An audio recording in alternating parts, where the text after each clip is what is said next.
Well, good afternoon, everyone, and welcome to your next eggshell conversation today with Anneli Blundell. We're going to be welcoming her in very, very soon. Now, before I kick it off, I just want to acknowledge your traditional custodians of country throughout Australia and recognise their continuing connections to lands, water and community. I pay my respects to them and to their cultures and to the elders, both past, present and emerging. I also want to thank all the First Nations leaders who continuously grace our Cuppa walls here and take us on an incredible journey of education, wisdom, and also feeling that connectedness to the land that we're on today. Well, the next eggshell conversation, the fragile conversation that we may need to have inside our organisations is around those silos, those connection silos that may exist in your business, the ability to bring out the best in your people, no matter how silent they are. Well, we have what some may say is the people whisperer of them all. And Anneli Blundell, she is about to join us. Her expertise in communication dynamics is second to none. She helps individuals get heard at work and fosters environments where employees feel absolutely valued. She's an award-winning speaker with nearly over 20 years of experience. She has graced many stages, worked with many different organisations, and I love, most importantly, her unique personality. She loves talking to strangers, which is why we get along. She haggles for a bargain, which, you know, we all need those people in our lives who walk with us and haggle for a bargain with us. She's into salsa dancing, and her passion for creating conversational cultures at work makes her the expert that we're bringing in today. Anneli, welcome. Hey, Cookie. Hello, everyone. I have brought my cuppa of kindness, and it helps me when I haggle for those bargains that my husband is absolutely mortified whenever I launch into my haggling. Okay. Let's start there first, and then we'll get into the salsa dance of today's conversation. But what's the one thing that you've haggled that you just go, where your husband's just gone, oh, why did she do it on that? At Christmas, we were buying some pool toys. We've just got a new house. It has a pool. We've never had a pool, so we needed to get these pool toys. They were already on sale, Cookie. They were already on sale. And I thought, hey, you don't get if you don't ask. And so I went to the counter and I said, what do you think we can do with this price here? And my husband, it just went bright red and just left the building. Just not a word, just turned and walked away. Did you get a further discount? Exactly. I laughed and laughed, and then I get out to the car park. He's like, God, it makes me so uncomfortable. Why do you have to do that? And I said, because why not? It's fun. I like to put myself in these uncomfortable situations. You know, I teach communication for a living, right? I have to practice these things. Yeah. So, and I love that. Do you say sometimes, like, I just do it to just tick you off? But no. Okay, maybe a little piece of me is like, do I bring it? Do I haggle today? No, he's having a bad day. I better not. Yeah. So let's start from the start. What gives you so much interest into helping workplaces with their sort of communication dynamics? Where does this stem from for you? Well, actually, sort of harking back to that example of the haggling, I noticed this weird thing around communication. We all communicate. It's one of the first things we learned. We paid a lot of attention to learning how to communicate. Some of us learned how to communicate in multiple languages, and yet no matter how skilled we are, we just seem to get it. We get it so wrong so easily. And so I'm fascinated by how people communicate, who gets heard, who doesn't, why not, what are people's strategies. You know, when I work with organizations, I often get asked to come and run, advanced influencing techniques. And I say, okay, yep, sure, we can do that. Let's just have a bit of a chat first about what's happening in the organization. And inevitably, they don't need advanced influencing skills, Cookie. They just need how to have a clear, concise conversation, how to speak business language instead of, tech speak or, expert language speak. And so it's really the basics and the fundamentals that I think are eluding us, which is, it's so ironic because we think we've got them mastered. And I would say probably not. Is there any sort of like biggest trends or issues that you've seen, especially over the last, couple of years in particular? Yeah, absolutely. There's a couple of big things happening in the world of work that has exacerbated this problem around our ability to communicate clearly, succinctly, and often with the people that we work with. There's a couple of things. One is the hybrid environment. So obviously, as a result of the pandemic, we moved online. So think about it. That exacerbated and amplified two things. One's ability to communicate well, one's inability to communicate well. If you were a great communicator and connector, a fabulous orator with amazing gravitas in a meeting room, that translated into the camera, right? Because you knew how to engage and interact. If you didn't have those skills in the workplace, you definitely didn't have them online. And so there was an even greater divide between those that could communicate well and those that couldn't. Added to that is that we now have 5 generations in the workforce. 5 generations.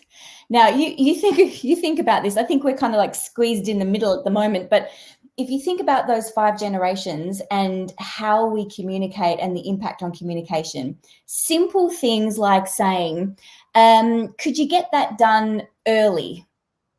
Now, what does early mean for a boomer? What does early mean for Gen X? What does early mean for Gen Z? I mean, I can't even begin to imagine. Early might be like, you know, when I get to it or when I'm feeling most inspired. I don't know, but I guarantee our listeners have very clear opinions about the divide in how we communicate, because you think about language. Language is a representation of meaning. It is not the truth, right? If I say, can you pass me the apple? And you pass me an apple fruit, I say, no, pass me the apple.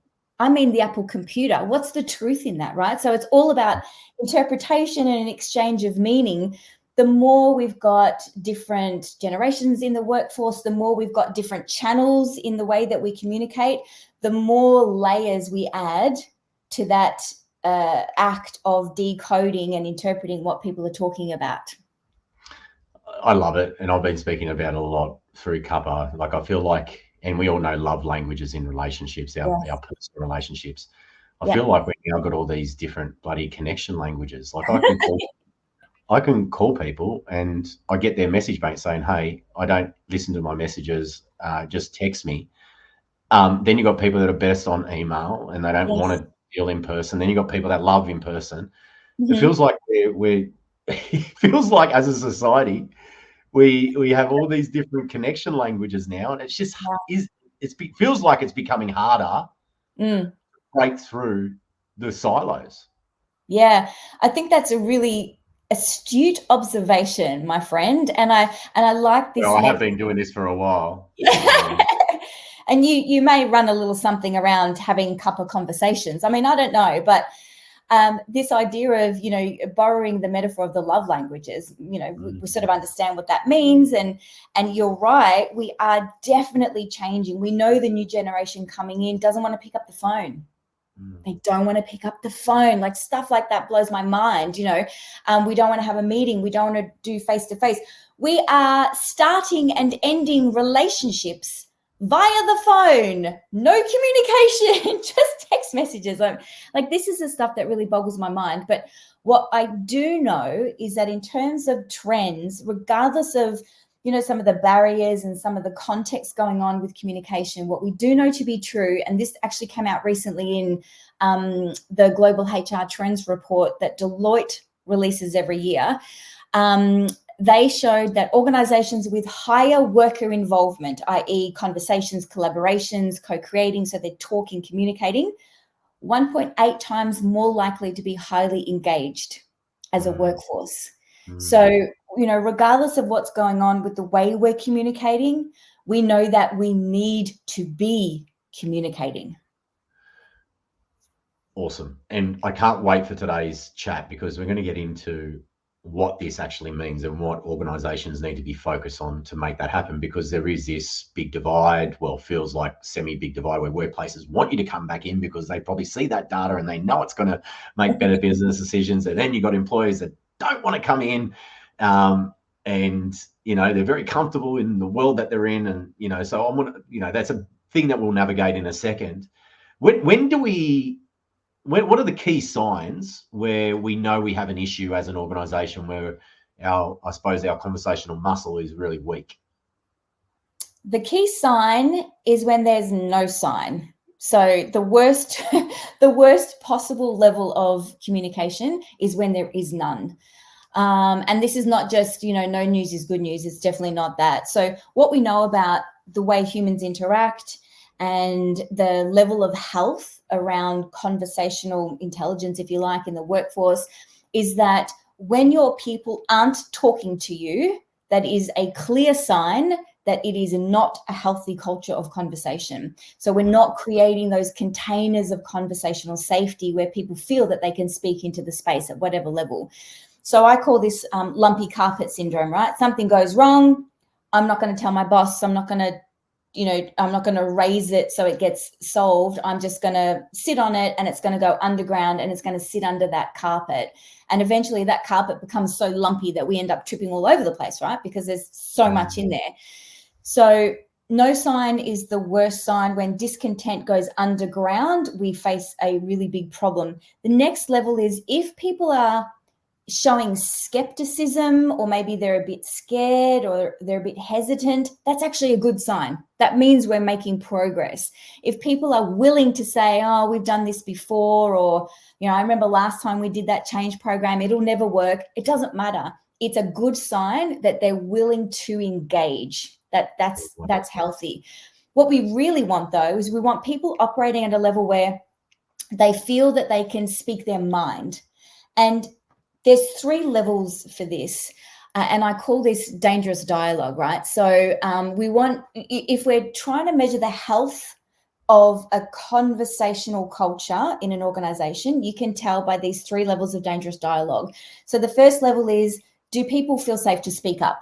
And this is just speaking, as in, hey, I've got a great idea. Cookie, why don't we not work from home anymore, or whatever the idea is, right? So can I give my contribution? Level 1.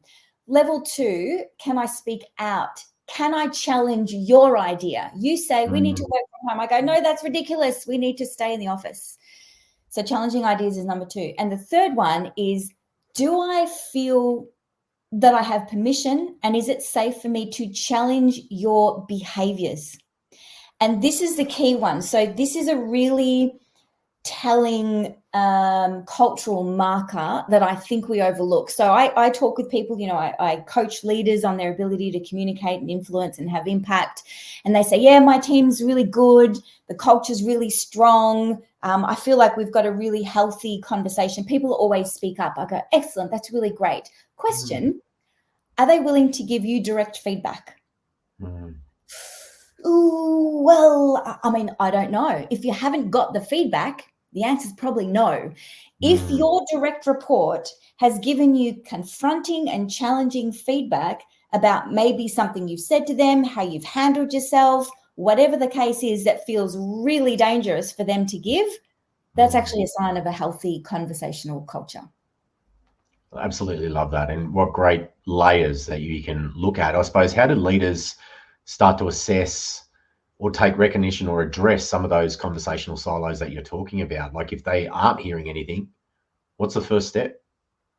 Well, the first thing is to notice that it's, they're not getting contributions. People aren't even offering ideas, right? So if you're, and I see this happen in the workspace, and you and I have had this conversation, where right now we've got a bunch of leaders who are saying things like, our people, they're disengaged. They're not, they say the right things, but they're not taking action. They're not driving change, so that this, like, the messy middle, the middle layer, the forgotten layer of management, we're well informed at the top. We try and push it through the middle management layer, but we're just not getting that traction. Like, what's going on in that layer? And so for me, I'm thinking about things like, well, if people aren't doing what they say they're going to do, or they're not doing it well, or they seem somehow disengaged, I'm asking myself, what's going on with the culture, right? So what conversations aren't being had in that moment? And so if people are doing things like, if I'm not driving the change, or I'm not doing as I said to you that I would, as a leader, I'm asking, is this person capable? Are they overwhelmed? are their priorities unclear? Is there something else going on that's preventing this execution of what we've all agreed is going to happen but isn't happening? And if those things are going on and I don't know about it, the problem sits culturally with me, because it means I haven't created that container of safety where people feel like we can be in conversation. So now they're having the water cooler conversations. We're having side conversations. If people are escalating rather than collaborating, that's a problem, right? If people are blaming rather than taking accountability, which is what we often see at that level, not at that level in particular, but around the place, then we know people aren't feeling engaged. One of the key things for that, when you talk about, how do we address this, something I talk about a lot in my building coaching cultures in a workplace is this idea that when you take a coach approach, i.e. you're asking questions, you're inviting perspectives and contributions, is that people are 5 times more committed to their own ideas. 5 times more committed to their own ideas. So you can tell someone what to do, and if they're not doing it, you want to ask yourself, how committed are they to your idea? And if they come up with their own, keep going. If they come up with their own, it might not be as perfect as yours, but if they are more committed to it, it will get done. Yeah, perfect. What are some of the unconscious signals that leaders might be giving to their staff that creates this blockage? So for me, when I think about how are we training the people around us to either be in dialogue with us or not, right? To sort of make contributions or not. And the way this happens is by understanding that you reinforce behavior by how you respond to behavior. You reinforce behavior by how you respond to behavior. So when someone shares an idea, if they share an idea, do you build on it or do you block it? Right? Do you expand on the idea or do you extinguish the idea? So, do you have a habit? And I will put my hand up for this. I am the first one to look for the holes, right? Because I'm all about improvement. So when someone says, oh, maybe we should do it this way, I go straight into editing mode. Well, if we do that, then this won't work. And I start editing straight away. And what I'm doing is squashing this person's idea. So we have to learn to, we have to become improvisers. So in the world of improv, you learn very early on that you accept all offers, Cookie. You accept all offers, all ideas, even the bad ones, and you build on them. So, when people say, oh, how about we do it this way? You might go, well, that's an interesting idea. So tell me a little bit more about that. In your mind, you're going, that's a ridiculous idea. I absolutely don't agree. But you don't start there. You add, you expand, you build, and then you can redirect. So that's a clear strategy of how not to squash innovation. Yeah. And if you do it publicly, like in a meeting or something like that, then that energy just gets filtered across everyone. So their voice doesn't necessarily want to be heard either. No, I find it really interesting. We've had 𝘚𝐺𝐵𝐵𝐺𝐸, who's a deep listening expert, in a couple of times, and he says, like, you speak at 150 words a minute, but you think at 900 words a minute. And that means that their idea is probably still solidifying in their head as they're talking at the same time. So if you squash in that first 150 words, then you're not going to be able to get the true essence of what they're trying to get out of their mind, because not everyone is so clearly articulate to be able to deliver that concept. So I think that really adds to that value there as well. It's so good. What about those people that just introverts inside our organization as such, that classified introvert, who don't often like to speak up in those environments? How do you create a little bit more of a safe workplace or opportunity for them to be able to have that voice and have their voice heard?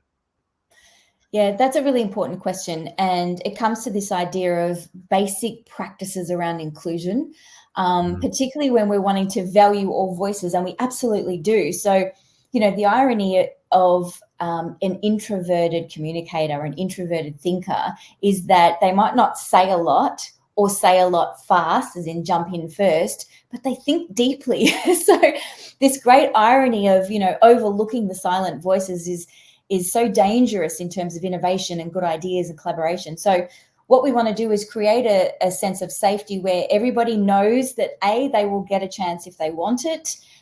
B, that there's an expectation set that we want it. You're not here, you're not a shag on a rock. So come on, like, we want you in this meeting for your expertise and your opinion.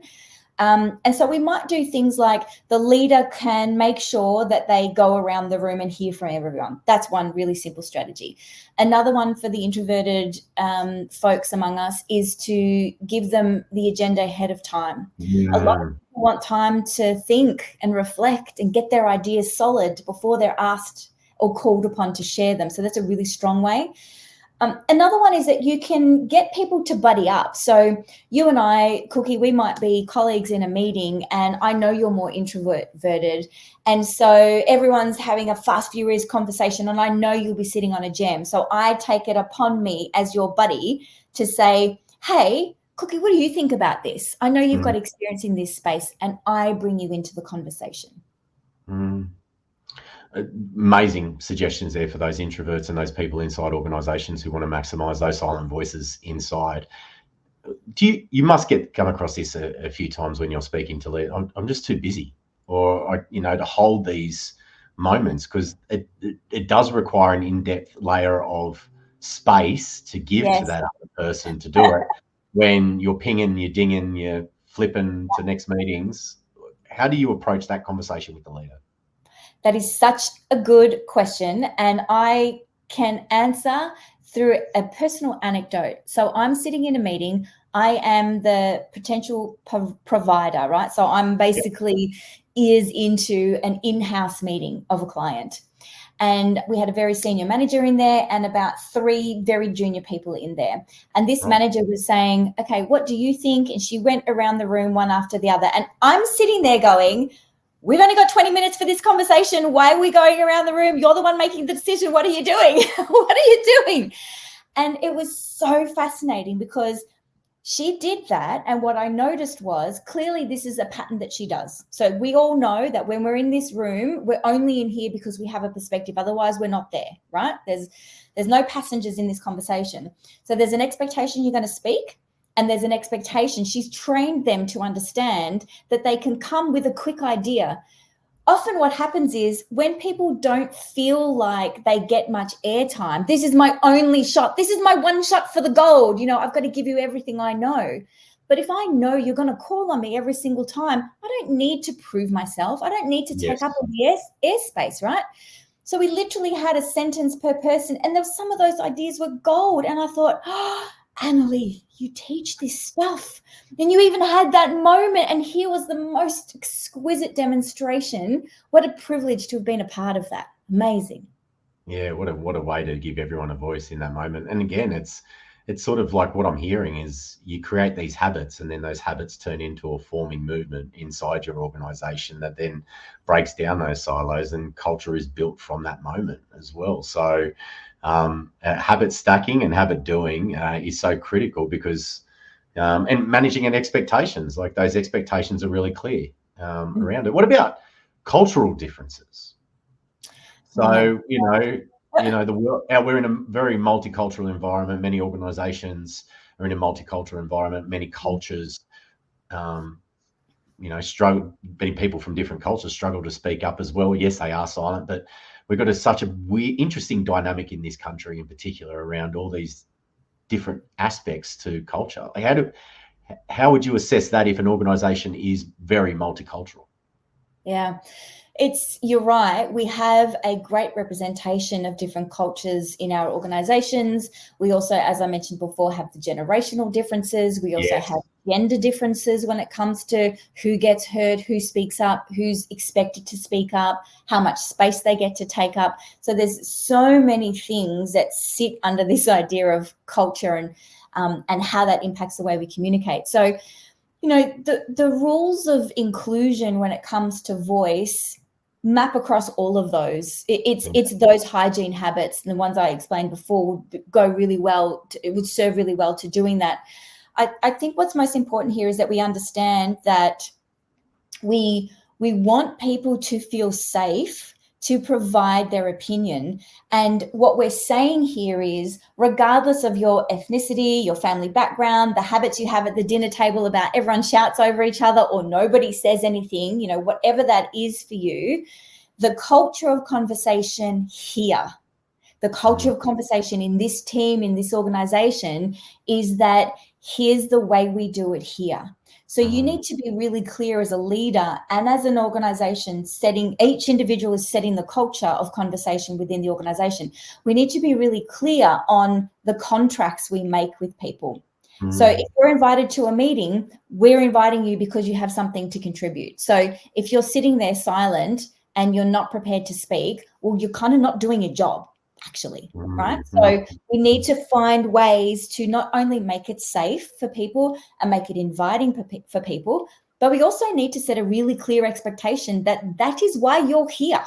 You know stuff, you've got experience. We need to hear from you. You know, we can't solve these problems in a vacuum, just one person. We have to have all voices and all perspectives.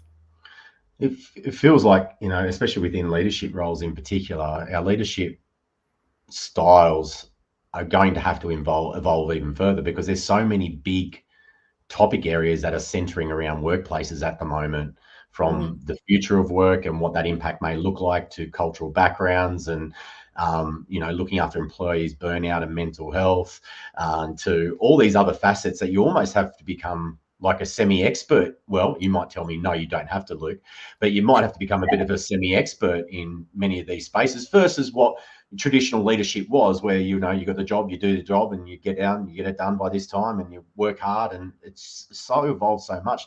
So future leaders, do you think there is a certain style of person that is best suited now to a leadership role versus what it used to be? Yes, someone who's in touch with their humanity. I mean, it's as simple as that, right? So, all those things that you talked about, the thing that is that the thread that holds all that together is the only way we are going to solve any of those issues: mental health, well-being, AI, work from home, hybrid, all of those things. The only way we're going to solve those issues is by talking with one another, by working together, by collaborating and communicating. So if your job then as a leader is to lead 5 generations in the workforce, to lead online and in real life, to lead across different ethnicities and all that kind of stuff, then you have to be the master of communicating in ways that help people feel safe, seen, heard, and valued. So we have to get good at humanizing our conversations, being with people, really being with people. We can't just bark an order down the line. We can't, you know, send a memo or send an email anymore, because there's so many ways this stuff can be interpreted. We have to get really present to the fact that the thing that is going to bring us together is our humanity. Needs to be in all aspects of life. Like it Correct. 100%. Yeah, it's not. I suppose, where's the salsa dance in this though? Because there is that moment of humanity, and you know, we've got results to meet and targets to meet. And how do you tango in that moment? Thank you for bringing in that metaphor. Oh my God, amazing.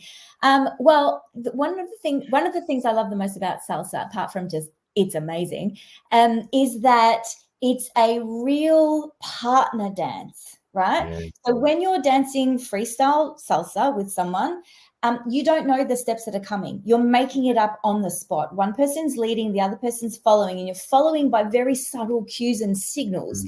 So for me to be able to follow, now we're going to turn, now we're going to dip, now we're going to step forward and backwards, and it's not pre-planned, and I don't know the rules. I know the signals, and we're so attuned to the tiny little gestures and hand movements about what's coming next. And you have to be so responsive to each other to not step on each other's toes and be dropped mid-dance floor, right? So it's a dangerous world out there when you're salsa dancing. So we have to make sure that we're really tuning in to the people around us. This is harking back to the professional people whisperer, right? For me, it's about how do we tune in to the invisible dynamics that are always existing when two people are occupying a space together, when they're communicating. And so how do we decode what's going on there, and how do we find ways to understand what those human signals are. Conversation is a push and pull. In fact, another really cool statistic is this idea that high-performing teams are shown to have a 1-to-1 ratio of asking to telling. Now, you think about last time you were in a team meeting and how many people were asking questions, giving information, asking questions, information. I guarantee it was share, share, share, share, share. Next, tell, maybe 1 or 2 questions. So the shorter that ratio of asking to telling, listening to inquiring, all that sort of stuff, the more high performing your team is. We have to get better at the push-pull dynamics of conversation. How important, like, that's amazing, and that's just really clear. Like, if we can get that, you know, that balance, that dance, that dynamic closer, that percentage closer of asking versus telling, that's brilliant. When it comes to how important is feedback in this or this loop for individuals to even know their place in this communication cycle, with how they're performing, how they're going? What role does feedback play? Well, it depends. Do you want to know if you've been effective or not? Because if you don't care, feedback plays 0 part.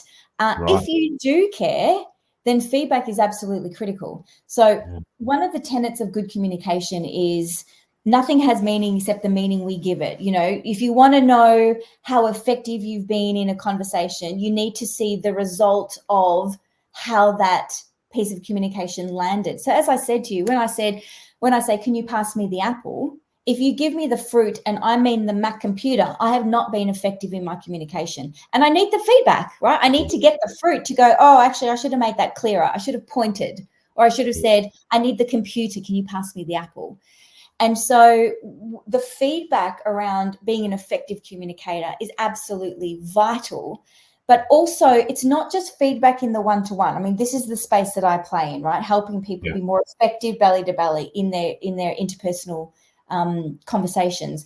But let's broaden it out a little bit. Culturally, we need the feedback, and we go right back now to the start of our conversation. If your culture is silent, that is feedback, and it is not feedback, right? So we want to be getting feedback. We want to be getting pushback. We want the one-on-one wrestling, the push-pull dynamics. If we don't have that, it's out of balance, it's out of whack, and we're not effective. If this is really resonating with you today, please just give us a shout out in the chat room. And I've got a question that'll come up very shortly. We've got a couple of chat rooms going. So please make sure that you leave a comment in there, and feel free to ask any questions as well. Going back to that dynamic of, we want our employees to come back to work, and employees going, you know, that's great, I get a lot more work done at home. What's the conversational approach that a company should have to encourage or what do they need to maybe even set in place prior to getting their employees coming back? Any take on that? You're just asking me the juiciest question of all time that everyone is trying to solve right now. Quick, Anneli, what's your answer?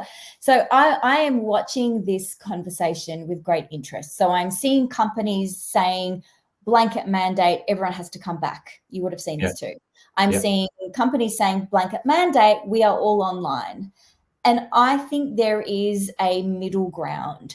And the reason I think that is because we actually, if we want people to flourish, which we do, we want people to bring their best self and do their best work and give their heart and soul to what they're doing, then we need to make some adjustments and we need to adapt to what's going to work best for them and the company. So this mixture of, 3 days in the office and 2 days at home, or whatever we need to compromise, there is, for me, the best outcome is a result of a clear conversation that says, here's what I prefer and why. And the business says, here's what I prefer and why. And we come to some solution that fits both parties.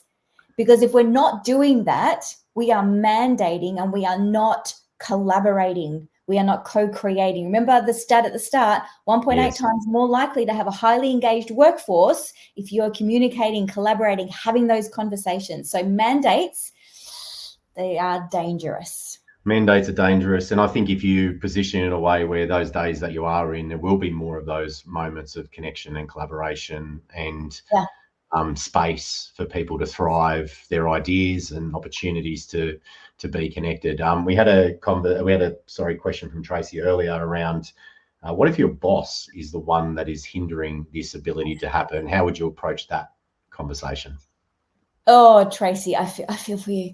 So if your boss is the one hindering what you from being able to speak up or make contributions, yeah, okay, yeah. So I would not let that deter you. So I would keep doing what is right for you, what feels the best in terms of your integrity, and staying true to your professional values. So maybe you're coming up with good ideas and they're not going anywhere because your boss is squashing them, or they won't take them on board or pass them on. That's great. That's fine. That's not great or fine, but it is what it is. So I would say the worst thing you can do is silence yourself now, because this is what happens. We learn, our input is not taken seriously. I will stop providing it. And I say that might just be one boss, one job, one moment in time. Don't let that become who you become. So keep making those contributions, make them loud and proud, go sideways, go vertically, go however you can to keep the best of you coming forward, and don't let this one person determine your professional values. What an incredible piece of advice there. Yeah, do it, Tracy. Get into it. Keep speaking. Now, Anneli, question. When organisations get it right, and have you got an example of an organisation that you're proud of? And you don't have to name them, it doesn't, up to you. But just talk to me about the feeling that you see inside an organisation when it clicks. Yeah, absolutely. So I work with organisations at a cultural level when we're talking about changing the communication culture. Yep. The easiest way in is to build a coaching culture, and that's mostly because it addresses the imbalance of push and pull dynamic in the conversation, right? So leaders are mostly used to telling, directing, do what I say, all this stuff. And what we do is flip that on its head. So they're asking more. They're literally inviting more of that conversation that we've just been talking about. So when organizations get that right, it means the culture shifts from the leader doing all the heavy lifting, coming up with their own ideas, having a bottleneck because they're the one who signs everything off and comes up with everything and decides everything, right? So we're distributing power, we're distributing solution, innovation. We've got people who are more agile, coming up with better solutions, involving more people. All the metrics around engagement and customer outcomes all goes up when you put in a coaching culture. So, and it even goes so far as things like, so when you're working with people to change that conversation dynamic, and let's say we're saying, put on a coaching hat, because that's the quickest way to do it. People learn skills and qualities that they use in other areas. So for example, one of the people in one of my latest coaching programs, shared with us that they had saved a customer account that was worth like 90 grand per annum just by listening. And he said, I wasn't trying to coach this person. This person was basically not having a great time, was telling us all the things that we hadn't done well. It was really hard to hear. And he said, we had very senior people in the room and we were all sitting around, all listening. And he said, now what I realized was we were defensive. We were trying to explain. We were trying to justify and defend, because of course you want the customer to see what you know. We're trying really hard. Please look at this. And he said, and she just said, you're not listening. And he said, in that moment, I just heard your voice. Just listen to learn, not to respond, and just be silent in the moment and let her speak. And he said, as soon as we did that, the tables turned. She just wanted to be heard. She just needed to be heard. We all just want to be heard. Amen. Amen to that. And thank you for everyone for tuning in and hearing us today. And everyone, at the end of this show, you're going to be receiving an email with this latest document that you have. Anneli, do you want to just talk people what's in this little beauty that you've created? Yes. Nice word. Thank you, Cookie. It is beautiful. I do love a piece of nice design, if I have to say so myself. I didn't do it. I obviously outsourced. This is a document around coaching cultures, how to build them, what prevents them, what's really going on in terms of when organizations say we want to change the conversation dynamic, we want to create cultures of containers where people feel safe to contribute and innovate and speak up. And the questions are really around, if we employ a coaching culture, why do people not pick it up? What holds them back? And it's the classics, right? We don't have enough time. I have to have a formal 1 hour meeting to have a coaching conversation. No, you don't. One question, one word, you're good to go, right? So I really wanted people to understand that coaching doesn't have to be what you think it is in order for it to be effective, and to really start changing the culture of conversation in the workplace. Absolutely love it. Anneli, thank you so much for joining us today and being a part of our latest Eggshell conversation. Look out for that email, everyone, as well, with that incredible brochure. And if you want to get in contact, you can reach out to us via Cuppa, or just deal with Anneli direct. So yeah, give us a call, and definitely keen to help inside your organisation. Now, any parting words for our audience before we say see you later? Thinking about conversational dynamics, I would say lean in, listen up, and be curious. That'll hold you in good stead to be a great conversationalist. Beautiful. Thank you so much, Anneli. I'll catch you soon. See you later. Thank you.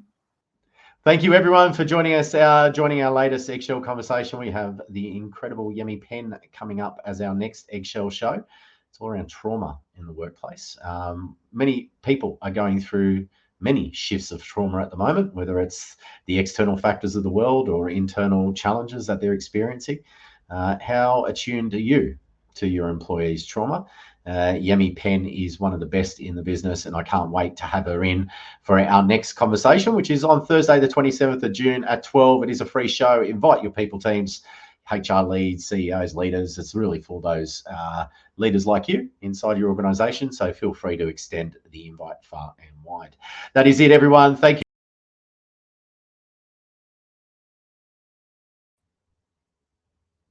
Too busy clicking the wrong buttons. Anyway, that's it, everyone. Thank you so much for joining us once again for a cuppa. It's been an absolute privilege. Enjoy the rest of your week, and we'll see you very shortly. See you later, everyone. Bye.